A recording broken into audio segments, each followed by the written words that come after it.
Bismillahirrahmanirrahim. Qala al-musannif rahimahullah wa nafa'ana bi ulumi wa amadana bi asrarihi amin ya rabbal alamin. Kita masuk kepada potongan hadis yang kedua tentang hak muslim atas muslim yang lainnya.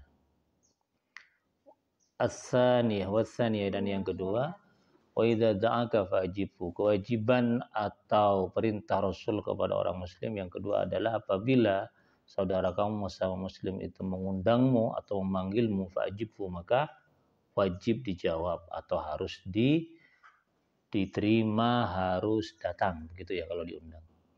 Tetapi di sini apa yang menjadi kewajiban? Secara zahir teksnya ini kata ulama, semua undangan itu wajib dihadiri. Al-ijabah fi kulli da'watin, setiap undangan untuk dihadiri itu wajib hukumnya. Tetapi ulama memberikan satu taksis, wa khassa ulama bi ijabati da'watil walimah. Yang wajib itu hanyalah undangan walimah saja. Sementara undangan selain walimah mandubatun, hukumnya sunnah, li thubutil wa'id alaman lam yujib fil ula dunatsaniyah. Selain undangan walimah hukumnya adalah mandub, sunnah, tapi bagi undangan walimah itu wajib dihadiri. Karena kalau nggak dihadiri dengan sengaja, maka al-wa'id, ada ancaman bagi mereka. Itu hak muslim yang kedua. Hak muslim yang ketiga adalah ats-tsalisatu idza stansohaka, apabila minta nasihat kepadamu, fansohu, maka berilah nasihat. Potongan hadis yang ketiga ini adalah kewajiban untuk memberikan nasihat, mayastansihu wa adamul ghasilahu. Wajib memberikan nasihat kepada orang yang minta nasihat. La yajibu nasihatan illa inda talabiha. Tidak wajib ngasih nasihat jika memang orang itu tidak minta nasihat kepada kita. Lalu bagaimana kalau kita ngasih nasihat padahal kita tidak dimintai nasihat? Ini ada dalilnya ini. Wan nashu biwari talabin mandubun. Ngasih nasihat sekalipun tidak diminta itu hukumnya sunnah. Kenapa kok hukumnya sunnah? Padahal kita nggak dimintai nasihat.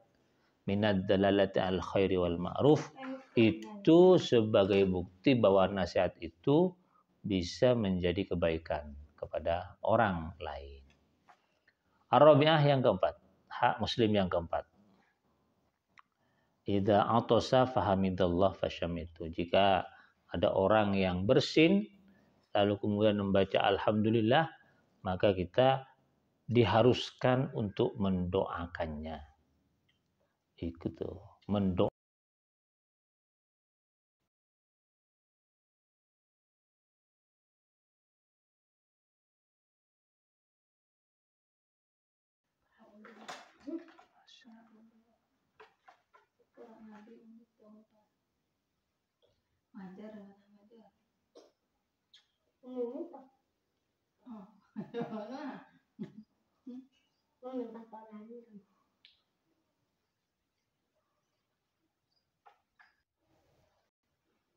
Nah,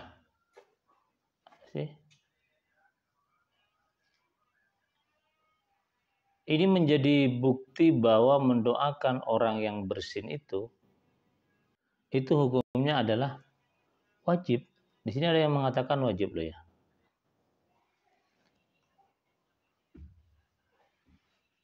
Hukumnya wajib.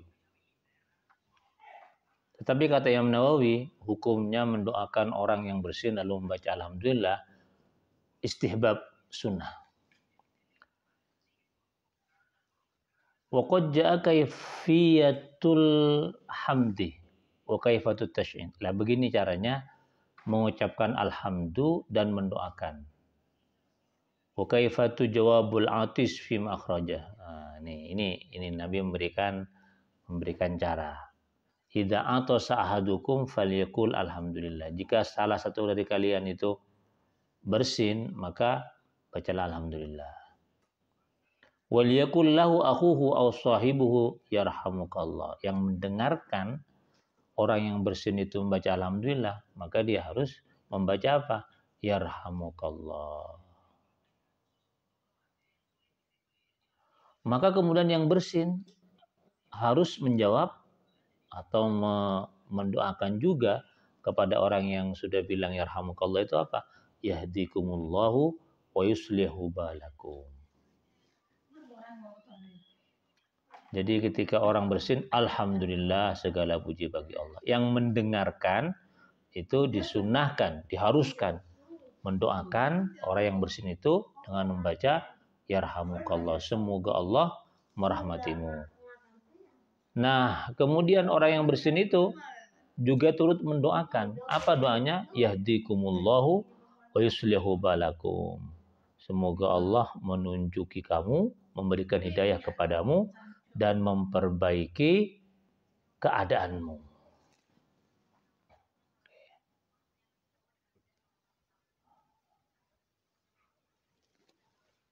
Wa akhrajahu aidan Abu Daud wa ghairuhu bi isnadin sahihin. Ini hadis dari riwayat Imam Abu Daud ya dengan isnad yang sahih dari Abi Hurairah sama tadi bahwasanya ketika orang bersin lalu mengucapkan alhamdulillah maka orang yang mendengarkan itu diharuskan mendoakan dengan membaca yarhamukallah dan yang bersin balik mendoakan dengan mengucapkan yahdikumullahu wa yuslihu balakum. Ini pendapat dari kalangan banyak ulama, sebagian besar ulama, begitulah doa ketika orang yang bersin dan ketika ada dan doa orang yang mendengarkan.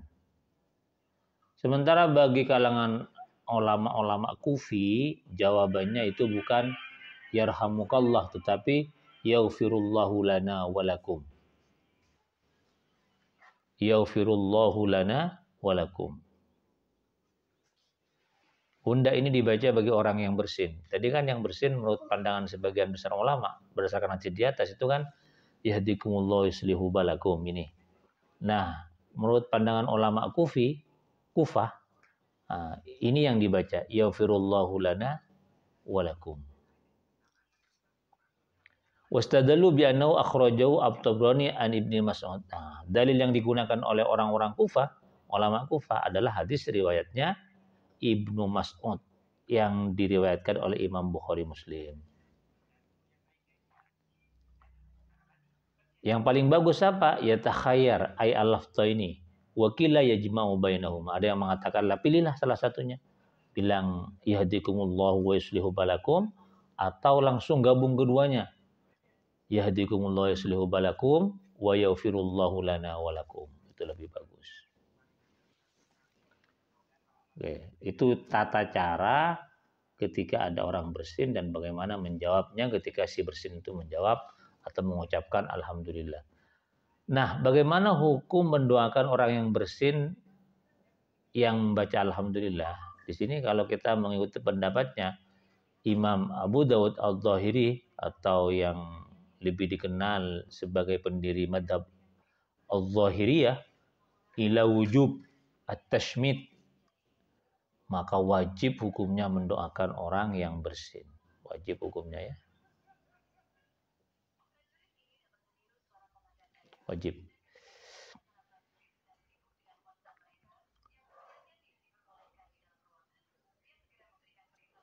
Sebagaimana mengatakan Ibnu Al-Arabi.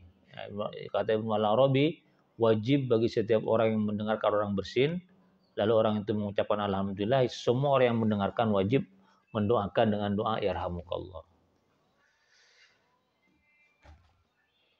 Dalilnya apa? Dalil dari Abu Daud Al-Zahiri dan Ibnu Al-Arabi itu ini. Hadis riwayatnya Imam Bukhari dari Abu Hurairah. Apa kata Nabi?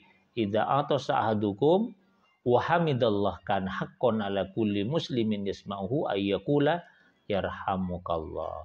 Apabila salah satu dari antara kalian itu bersin lalu membaca alhamdulillah, bukan hanya bersin ya, tapi membaca alhamdulillah, maka haqqan, maka berhak, wajib berarti atas setiap orang muslim itu yang mendengarkan untuk mendoakannya dengan doa yarhamukallah. Ini dalil yang digunakan oleh Abu Dawud Al-Zahiri dan Ibnu Al-Arabi untuk mewajibkan setiap orang yang mendengar orang yang bersin dan membaca alhamdulillah dengan mendoakannya dengan doa yarhamukallah.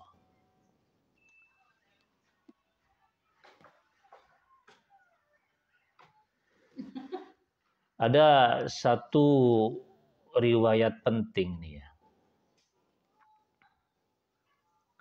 Abdul Bar ini ya. Abdul Bar ini yang juga dijadikan sebagai dasar ya oleh madhab al-Zahiriyah. Abdul Bar bisa natin jayidin dengan sanad yang bagus. Pernah naik kapal ya, naik perahu. Lalu dia mendengar orang bersin fisyati di pinggir pantai. Naik perahu di lautan, terus dari agak ke pinggir mungkin ada orang bersin di pinggir pantai. Sementara Ibnu Abdul Bar lagi di atas perahu di atas lautan. Maka apa yang dia lakukan? Faktaro qoriban bidirhamin hatta ja'il atisi fasyammatahu summa roja'ah.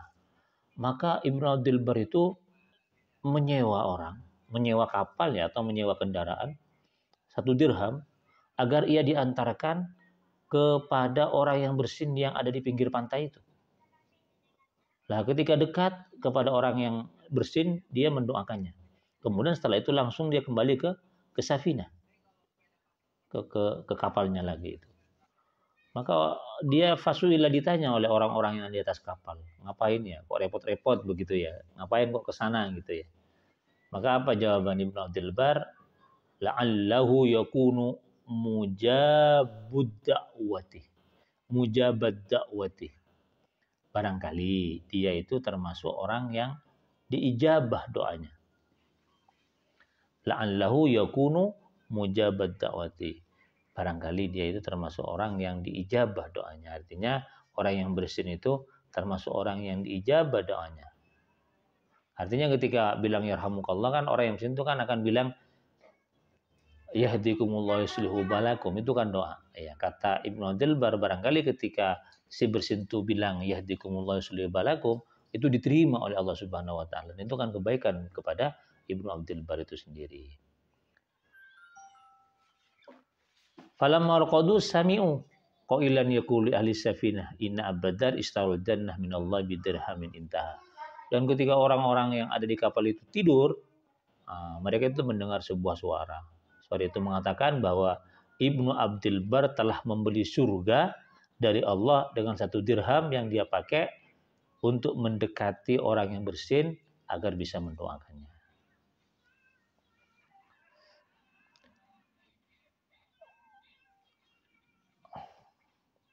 Wa yahtamilu annahu innama arada talabad da'wah kama qalahu wa lam yakun yarahu wajiban.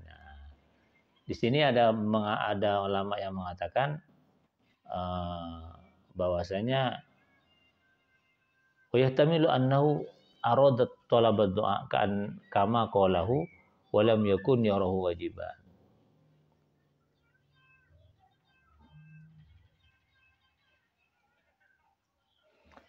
Kendati pun hadis itu tolab bermakna perintah untuk mendoakan, tetapi ini dipandang bukan wajib.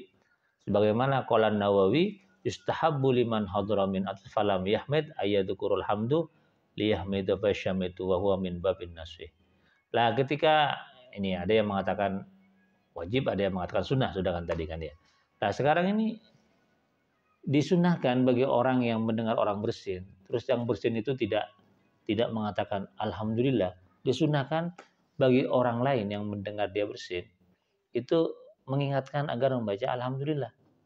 Nah, ketika yang bersin itu mengucapkan alhamdulillah, maka kemudian orang yang mendengar disunahkan atau dianjurkan atau bahkan diwajibkan mendoakannya. Dan itu artinya mengingatkan orang yang bersin tapi lupa membaca alhamdulillah agar dia membaca alhamdulillah, itu termasuk bagian dari an-nusyi wal amri bil ma'ruf, nasihat, perintah untuk berbuat baik. Wa min adabil atis, lah bagi orang yang bersin ini ada adab-adabnya juga teman-teman. Yang dalam riwayat Imam Hakim Baihaqi dari hadis Abi Hurairah, idza atosa, apabila bersin salah satu di antara kalian, falyadha kaffayhi ala wajhihi wal yakhfad biha sautah. Maka orang itu ketika bersin harus meletakkan tangannya di mulutnya, ya di wajahnya, dan memelankan suaranya.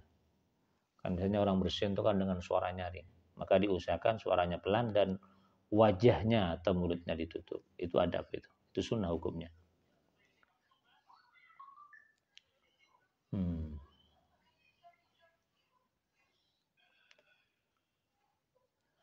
Dan ketika bersin tidak cukup hanya membaca alhamdulillah, tapi ditambah dengan Rabbil alamin. Alhamdulillahi Rabbil alamin. Kenapa? Karena ada riwayat dari hadis Ibnu Abbas, itu beliau mengatakan, idza atasa ahadukum faqala alhamdulillah qalatil malaikatu Rabbil alamin. Jika salah satu di antara kalian membaca bersin lalu mengucapkan alhamdulillah, maka para malaikat menambahkan Rabbil alamin. Apabila faqida qala ahadukum Rabbil alamin, apabila kita bersin lalu kemudian bilang alhamdulillahi Rabbil alamin, nah, baru kemudian malaikat mendoakan kita, rahimakallah, semoga Allah merahmati kalian. Tapi ini hadisnya dhaif ya, dhafun. Terus bagi orang yang mendengar orang bersin lalu mengucapkan alhamdulillah, dia itu disunahkan untuk mendoakan sampai 3 kali.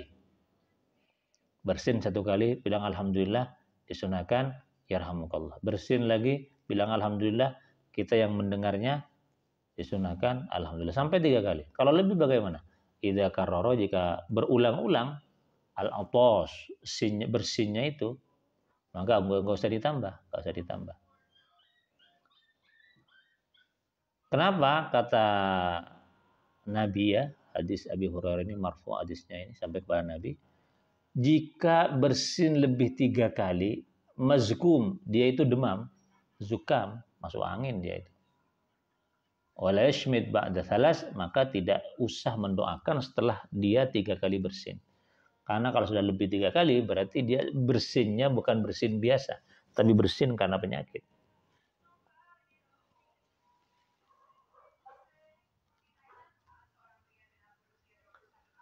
Nah, kenapa kita disunnahkan membaca alhamdulillah ketika selesai bersin dan orang yang mendengarnya disunahkan juga mendoakan. Ini pendapat dari Ibnu Abi Hamzah fil hadis. Dalilun ya, berdasarkan pandangan Ibnu Abil Hamzah, Ibnu Ubay Hamzah ini ya. Ubay Jamrah. Apa Ibnu Abi Jamrah ini ya. Hadis itu menunjukkan katanya itu tentang besarnya nikmat Allah kepada orang yang bersin.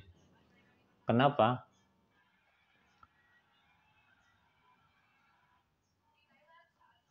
Yu'khadu dzalika mimma rattaba amal khair.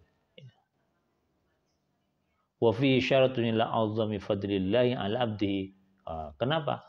Kok disebut sebagai nikmat yang besar bagi orang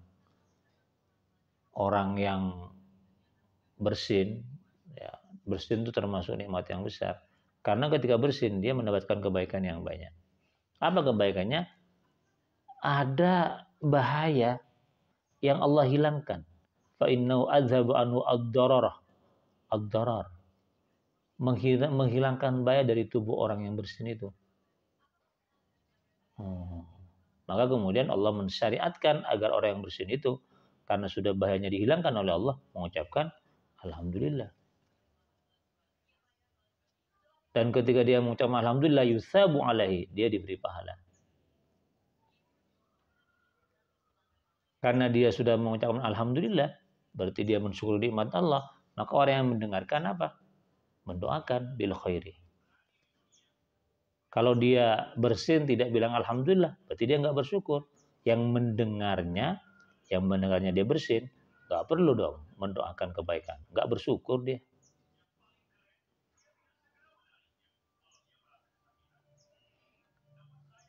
Apa yang Allah keluarkan ketika penyakit apa yang Allah keluarkan ketika orang bersin ini?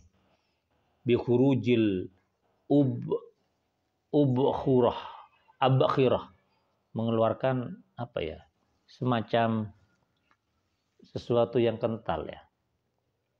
fi dhimaghihi, di otaknya. Penyakit gitu lah ya.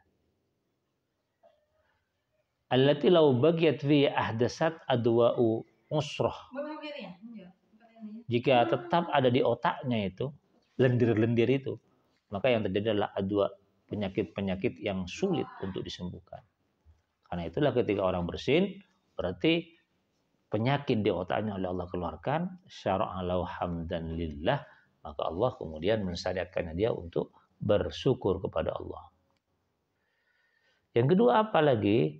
Baqa'i a'dha'i al-hay'ati wal ti'amiha ba'da hadi zalzalatihi lil badani.